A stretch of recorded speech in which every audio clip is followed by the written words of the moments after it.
Bonjour, je vous retrouve pour la deuxième partie de notre projet essuie-main. Alors, il est important de fixer sa pièce de tissu au plan de travail plastifié. Ensuite, vous allez prendre le pochoir fabriqué dans la vidéo précédente, le centrer sur la pièce de tissu dont vous avez les dimensions en description. Ne pas oublier que vous aurez des marges de couture dans la suite du projet. Alors voilà, une fois bien centré, fixez avec des morceaux d'adhésif votre pochoir à la pièce de tissu, comme ceci. Voilà, votre pochoir ne bougera donc plus pendant la phase de peinture. Peinture qui se fera avec une brosse à pochoir de taille assez importante, 8-10 à peu près, avec un bourron. C'est ma préférence car c'est plus confortable pour travailler que les brosses plates au bout. Après, à vous de voir ce que vous préférerez au fur et à mesure du temps et des travaux que vous ferez. Ensuite, je secoue le flacon de peinture bleue, ici en haut de l'écran. J'ouvre et je vais prendre avec ma brosse dans le bouchon du flacon la peinture.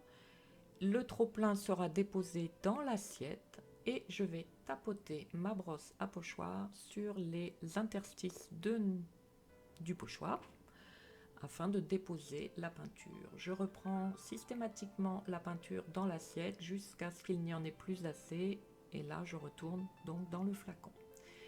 Le geste est très important, il faut tapoter. Si vous frottez votre brosse ou si vous la tournez, faites des mouvements circulaires, vous risquez de déposer trop de peinture et cette peinture risque de passer sous les bords de votre pochoir et donc de ne pas avoir un bord de dessin très net. Voilà.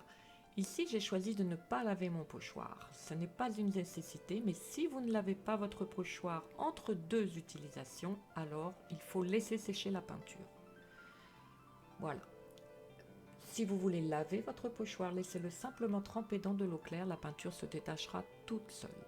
Alors bien regardez votre travail pour être sûr que la peinture est déposée uniformément, surtout dans les parties un peu grandes.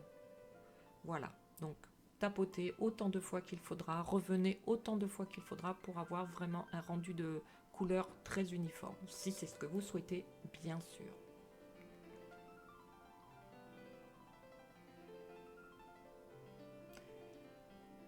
Voilà, c'est terminé.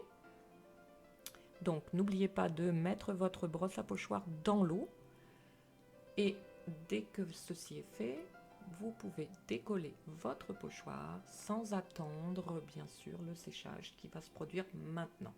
Alors après séchage, je passe un trait très fin, contrasté, afin de donner un peu de relief à ma peinture. C'est un pinceau 3-0 très très fin qu'il faut charger très peu et reprendre très souvent de la peinture. Alors comme vous le voyez à droite, j'utilise le bouchon de mon flacon de peinture pour tissu. Voilà. Voici quelques exemples. Ici, celui-ci terminé, puis d'autres couleurs, d'autres effets. À vous de vous amuser et j'espère que vous prendrez autant de plaisir que moi à peindre au pochoir sur tissu. Voilà, à mercredi prochain. Merci de vous abonner ou de liker.